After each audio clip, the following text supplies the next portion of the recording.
Évolution des transactions, évolution des prix et des conditions d'emprunt, bilan de cette année 2024, mais aussi projection 2025.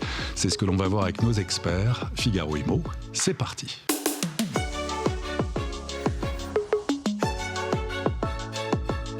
Deux invités dans cette émission pour parler du marché immobilier, à la fois les transactions, les conditions d'emprunt, qu'on est très heureux de recevoir aujourd'hui. Tout d'abord, Diane Lévy, bonjour. Bonjour Olivier. Alors, vous êtes directrice déléguée de ImmoPrêt, Absolument. spécialiste justement dans l'attribution de prêts immobiliers. Stéphanie Movic, bonjour. Bonjour. Icori, bien sûr, président qui accompagne les investisseurs dans leurs projets immobiliers résidentiels et qui publie justement sa note de conjoncture 2024 avec ce que l'on verra avec vous. On va se projeter aussi sur 2025 et avoir des conseils pratiques de votre part. Peut-être en introduction, vous demandez à tous les deux, une année mouvementée, on arrive à la fin de cette année. Comment vous pourriez qualifier pour l'activité de l'immobilier cette année 2024 ? Diane.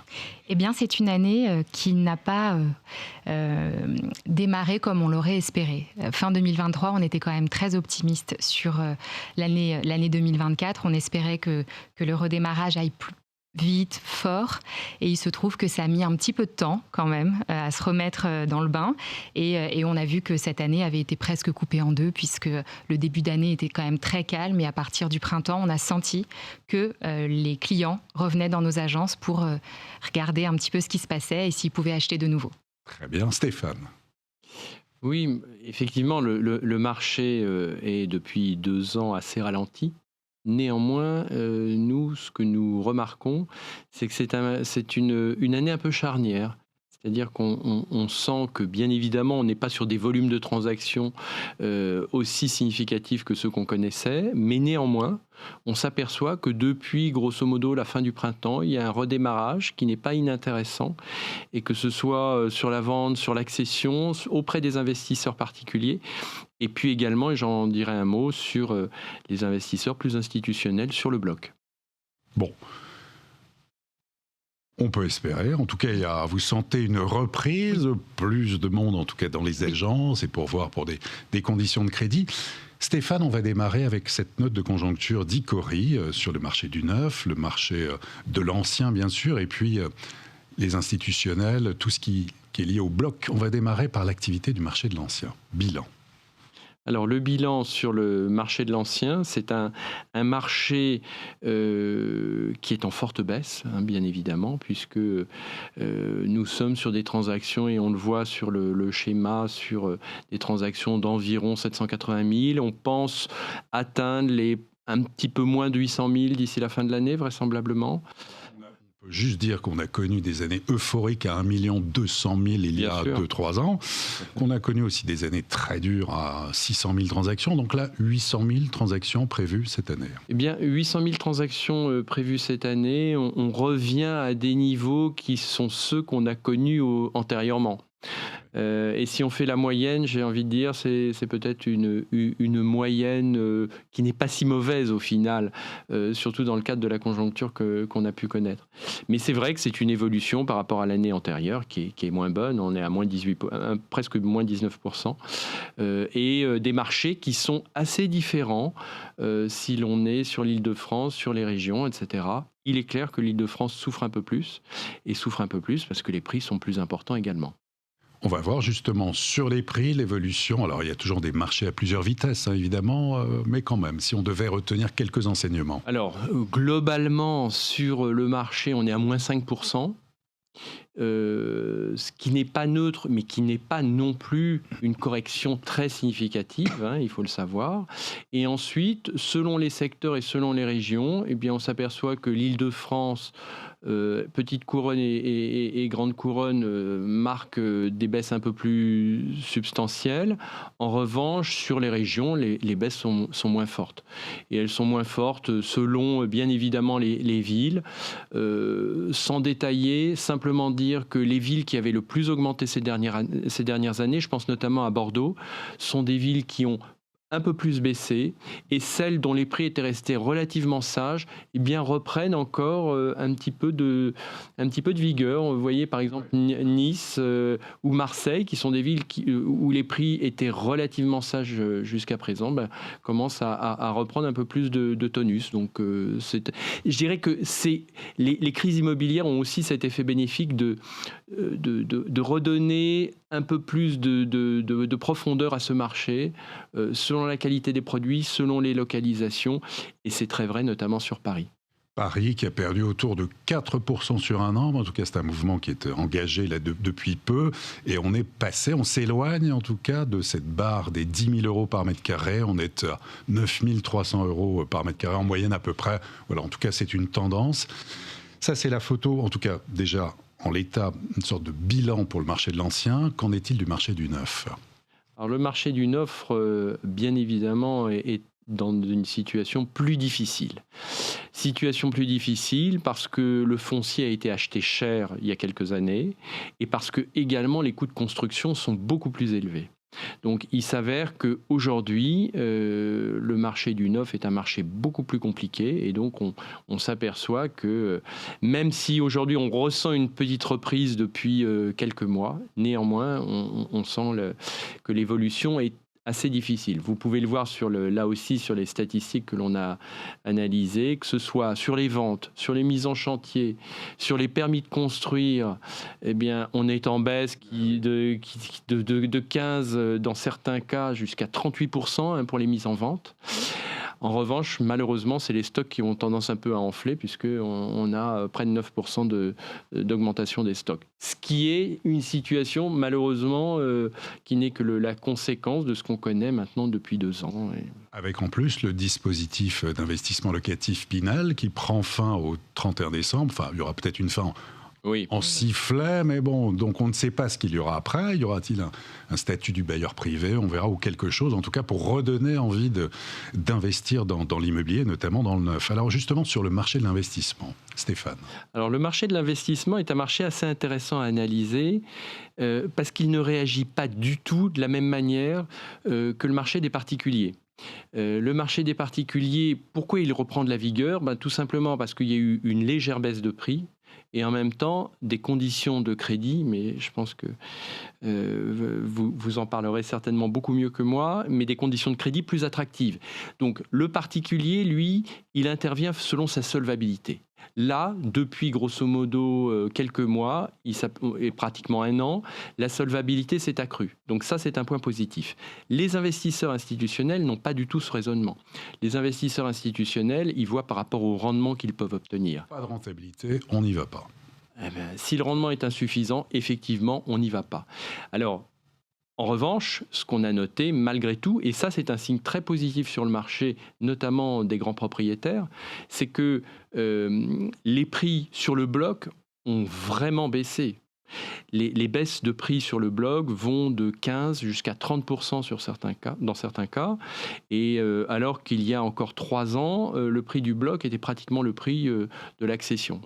Donc, le fait que les prix en bloc aient fortement baissé ramène un certain nombre d'investisseurs, et notamment des investisseurs qu'on appelle, nous, value-add, c'est-à-dire des investisseurs opérateurs qui achètent en bloc pour derrière redécouper et remettre ce portefeuille sur le marché en copropriété.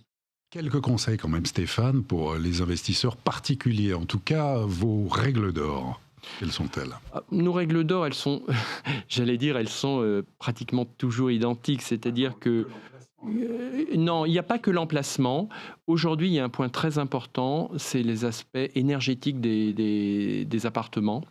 Et donc, on s'aperçoit qu'aujourd'hui, on peut acheter des appartements avec des normes énergétiques assez médiocres, avec des décotes assez significatives. Donc ça, c'est un point qui est assez intéressant parce que ça permet de se dire, pour l'investisseur, le véritable investisseur qui n'attend pas ça forcément pour avoir un rendement énorme au début, il peut acheter, faire des travaux et ramener à un niveau de valeur qui peut être très supérieur. Donc, opportunités, notamment pour les petites surfaces ou certaines avec défaut, où il y a des travaux derrière. Là, il y a sans doute des véritables opportunités. Il y a de véritables opportunités. Et par ailleurs, aussi, bien sûr, la qualité de l'immeuble.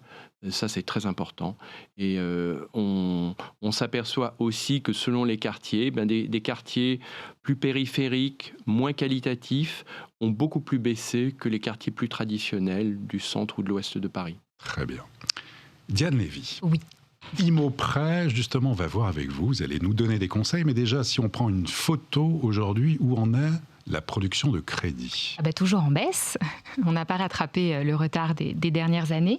Comme vous pouvez le voir sur le graphe, les dernières statistiques de la Banque de France s'arrêtent à la fin du premier semestre de cette année. Et donc l'atterrissage attendu sur 2024 devrait être autour de 124 milliards d'euros. D'accord. Donc une petite reprise quand même sur cette production de crédit? Alors oui. Une petite reprise, mais pas suffisante. Toujours pas suffisante. Pour 2025, les prévisions sont meilleures. On en parlera peut-être tout à l'heure. Mais on est toujours très loin des années que vous pouvez voir ici. Oui, mais bon, quand même, on voit que ça remonte. Oui, ça remonte, absolument. Oui, ça remonte. Alors, justement, l'évolution, on sait que c'est très important, l'évolution des taux d'intérêt cette année. Là, c'est de meilleures nouvelles, puisque sur 20 ans, on vous a montré l'évolution des taux sur les 10 dernières années, et on s'aperçoit qu'enfin, ça y est, après l'augmentation de taux non-stop qu'on a pu vivre sur 2021-2022, 2023 a commencé à amorcer sa baisse l'année dernière. Et donc là, depuis un an, jour pour jour, tous les mois, nous avons de bonnes nouvelles puisque les taux continuent de baisser. Et ils vont continuer encore? Écoutez, le 12 décembre, je crois que la Banque Centrale Européenne doit se positionner, peut-être sur une éventuelle nouvelle baisse de taux. Donc on espère que oui. On va voir aussi un autre slide justement sur les taux d'intérêt. Absolument. Je pense que l'on va le voir. Voilà. Le voici. L'évolution de la capacité d'emprunt en fonction des taux d'intérêt. Exactement. En fait, de novembre de l'année dernière à novembre de cette année, on a voulu comparer l'impact de la baisse des taux sur 20 ans pour les emprunteurs.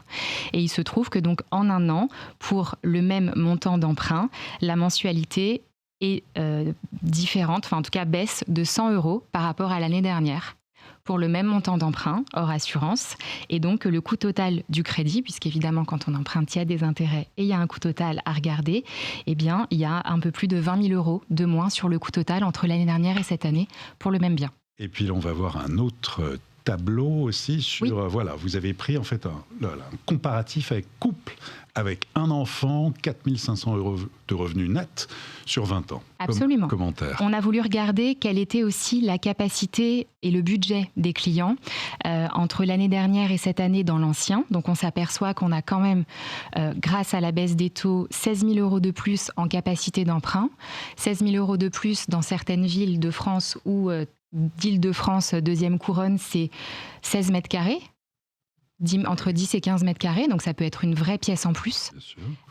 Et on a souhaité aussi faire cette comparaison dans le neuf. Aujourd'hui, on a la chance d'avoir le prêt à taux zéro qui accompagne les primo-accédants, donc les clients qui achètent pour la première fois dans le neuf, sous certaines conditions. Normalement, sur tout le territoire, et normalement, j'espère, on entend beaucoup la de choses. La maison neuve, on attend que cela soit voté, après de voir effectivement en fonction des revenus, justement pour les primo-accédants, mais a priori, en tout cas psychologiquement, c'est une bonne nouvelle. Ce serait une très bonne nouvelle, absolument. Et dans ce cas-là, sur un prêt à taux zéro d'un appartement, dans le neuf, donc notre client qui pouvait acheter dans l'ancien 255 000 € aujourd'hui, pourrait acheter dans le neuf 40 000 € de plus, donc presque 300 000 € de budget, grâce au prêt à taux zéro pour la même mensualité. Quelles sont, Diane, vos règles d'or, vos conseils pratiques, justement, quand on veut financer, justement, acquérir un bien, que ce soit pour la première ou deuxième fois? Bien sûr. La première chose, c'est de définir son budget. Il est primordial de savoir combien est-ce qu'on peut acheter, combien la banque est prête à mettre sur la table, quelles sont les conditions de taux d'intérêt et de taux d'assurance qu'on pourrait obtenir. Et une fois qu'on a défini le budget, nos courtiers du réseau Immoprêt sont là pour répondre à l'ensemble des questions des clients et pour les orienter vers la meilleure solution. Apport personnel, où en est-on? Qu'est-ce qui est demandé? L'apport personnel est toujours une notion importante pour la banque lorsqu'on présente son dossier. On note néanmoins que c'est plus simple que l'année dernière. Tout à fait. Même si les critères donc du Haut Conseil de stabilité financière sont toujours existants et que les banques les respectent, on s'aperçoit que dans certaines régions, le montant de l'apport personnel a diminué, notamment dans les Hauts-de-France. Hauts-de-France, oui. Tout à fait. Pour permettre aux jeunes qui achètent pour la première fois d'accéder à la propriété sans pour autant avoir les 10 ou 20% d'apport qui étaient demandés l'année dernière. Et puis de tenir compte de l'assurance emprunteur, c'est important. Absolument. Ouais. C'est très important puisque un taux d'intérêt et un taux d'emprunt, c'est la mensualité, mais on ne peut pas parler de taux sans assurance. Un crédit doit être assuré, la mensualité doit comprendre l'assurance et comparer l'assurance de l'emprunt au moment où on calcule son budget est très important dans le résultat. Tenir compte aussi de tous les prêts possibles, notamment il y a certaines régions, certains départements qui vont aussi être un coup de pouce, qui peuvent aider, au-delà aussi du prêt à taux zéro, comparer et puis bien se faire accompagner. Tout à fait. Aujourd'hui, on se rend compte que les banques sont demandeuses de dossiers. Ça fait quelques mois que c'est le cas pour notre plus grand bonheur. Et vous en parliez tout à l'heure, Stéphane, pour la performance énergétique des biens. La plupart de nos partenaires bancaires aujourd'hui sont prêts à faire de belles décotes de taux, donc de baisser les taux d'intérêt jusqu'à 30 points de base. Quand même sur le taux affiché, parce que le bien... C'est 0,3. Exactement, c'est 0,3 du taux. Tout à fait, parce que le bien a une bonne note en diagnostic de performance énergétique. Très bien. Alors tous les deux, quels sont pour vous, alors on va voir bien sûr les perspectives, quels sont à la fois les freins et les leviers sur l'activité de l'immobilier pour les prochains mois? Évidemment, on pense à 2025. Stéphane. La question est large.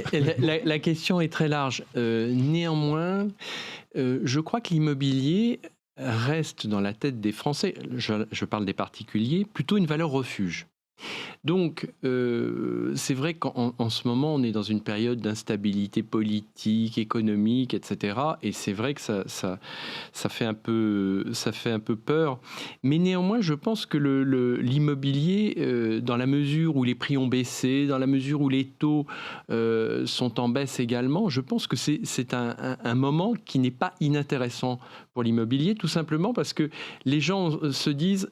Quoi qu'il en soit, on aura ce bien, etc. J'entendais hier soir dans une émission à la télévision où on expliquait que finalement, l'épargne des Français n'avait jamais été aussi importante dans ces périodes de crise.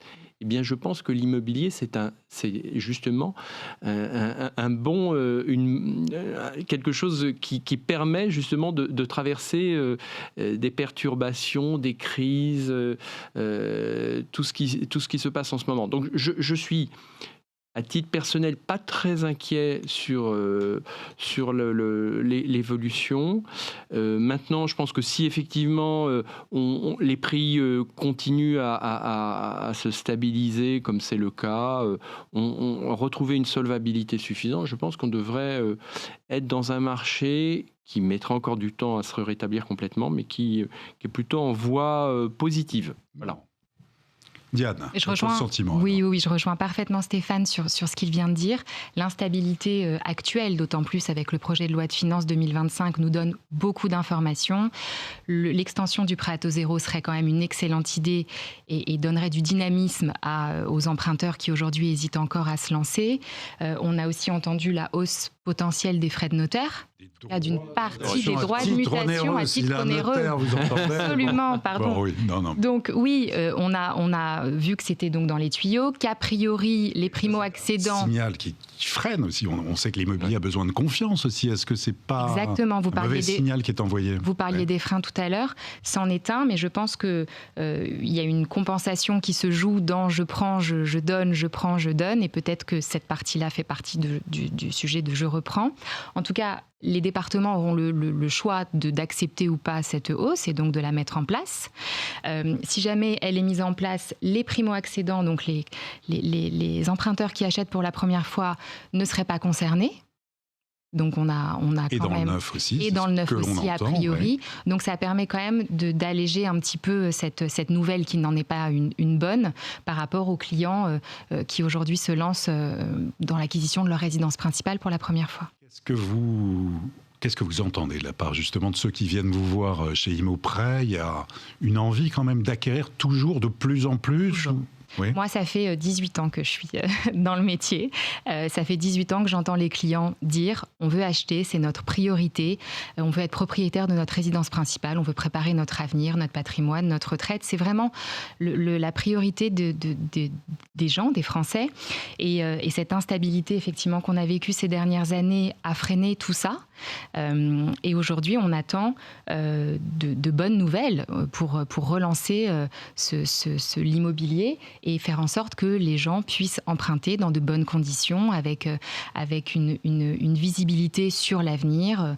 Et c'est à nous, courtiers, de leur donner ces informations-là le plus clair possible. Stéphane, de la visibilité, c'est important, c'est essentiel même. Hein. Oui, la visibilité, c'est important, d'autant plus que au-delà de la crise qu'on a pu connaître maintenant depuis 2 ans et demi sur l'accession à la propriété, se double la problématique locative. C'est-à-dire qu'on s'aperçoit que c'est très difficile aujourd'hui de trouver des appartements à louer. Donc pour un certain nombre de personnes, se dire maintenant que les taux baissent et que les prix ont baissé, finalement se relancer vers de l'accession à la propriété, c'est une bonne chose.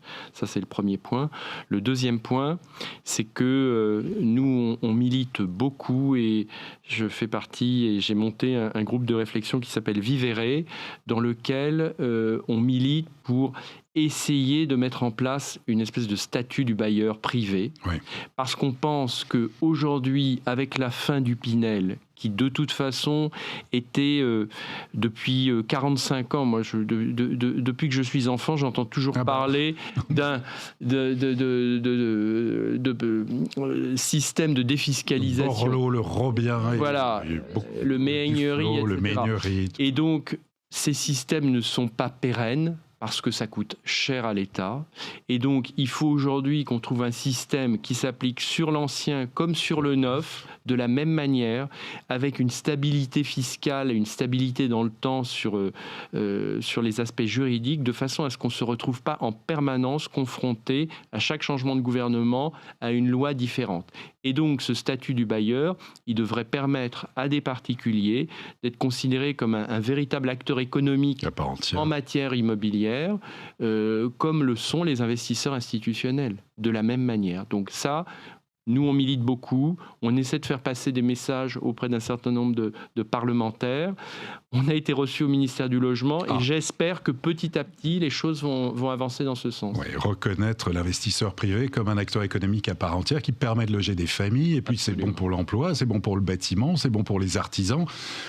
On devrait avoir en tout cas une loi logement au printemps prochain. On en parle de plus en plus. Et Valérie Létard, notamment la ministre du Logement et de la Rénovation urbaine, a évoqué au dernier Salon des maires justement la possibilité d'un statut du bailleur privé.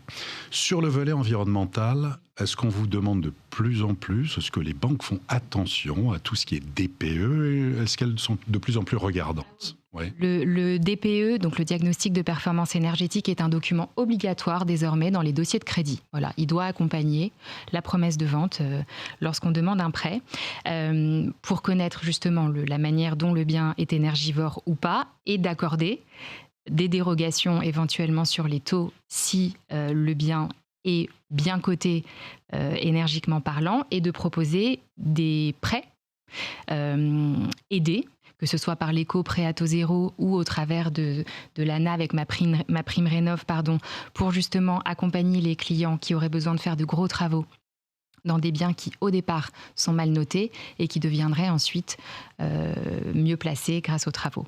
Très bien.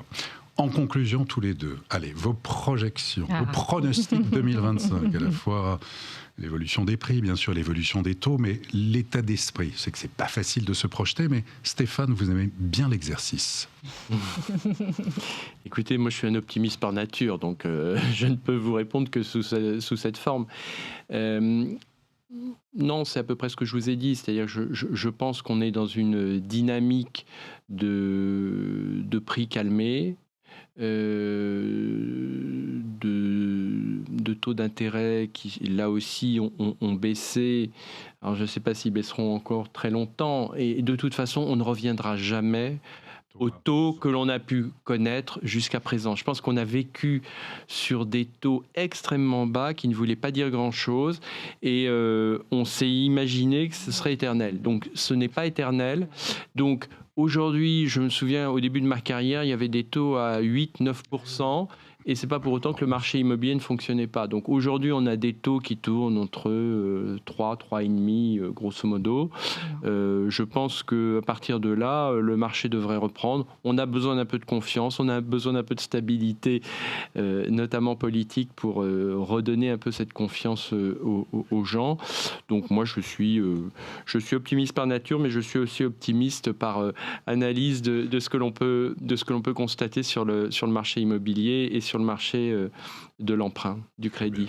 Diane, conclusion, peut-être déjà sur l'évolution des taux d'intérêt. Alors, l'évolution des taux, même si ça continue de baisser de manière plutôt assez lente par rapport au premier semestre, ça baisse encore. La Banque centrale européenne, d'ici quelques jours, peut-être nous donnera une nouvelle qui fera plaisir aux emprunteurs et on espère un 3% en début d'année. Mais comme le disait très bien Stéphane, même si on est entre 3 et 3,50 sur des durées de 20 à 25 ans, parce que c'est aujourd'hui les durées sur lesquelles les emprunteurs empruntent, on a 70% des prêts qui sont faits sur plus de 20 ans aujourd'hui. Donc optimiste, oui. Très bien. Absolument. Eh bien, merci à tous les deux, en tout cas, pour vos éclairages. Diane Lévy, merci beaucoup. Merci beaucoup, Olivier. Stéphane Imovic, merci infiniment. Merci à vous. Et à très bientôt pour une prochaine émission de Figaro Immo.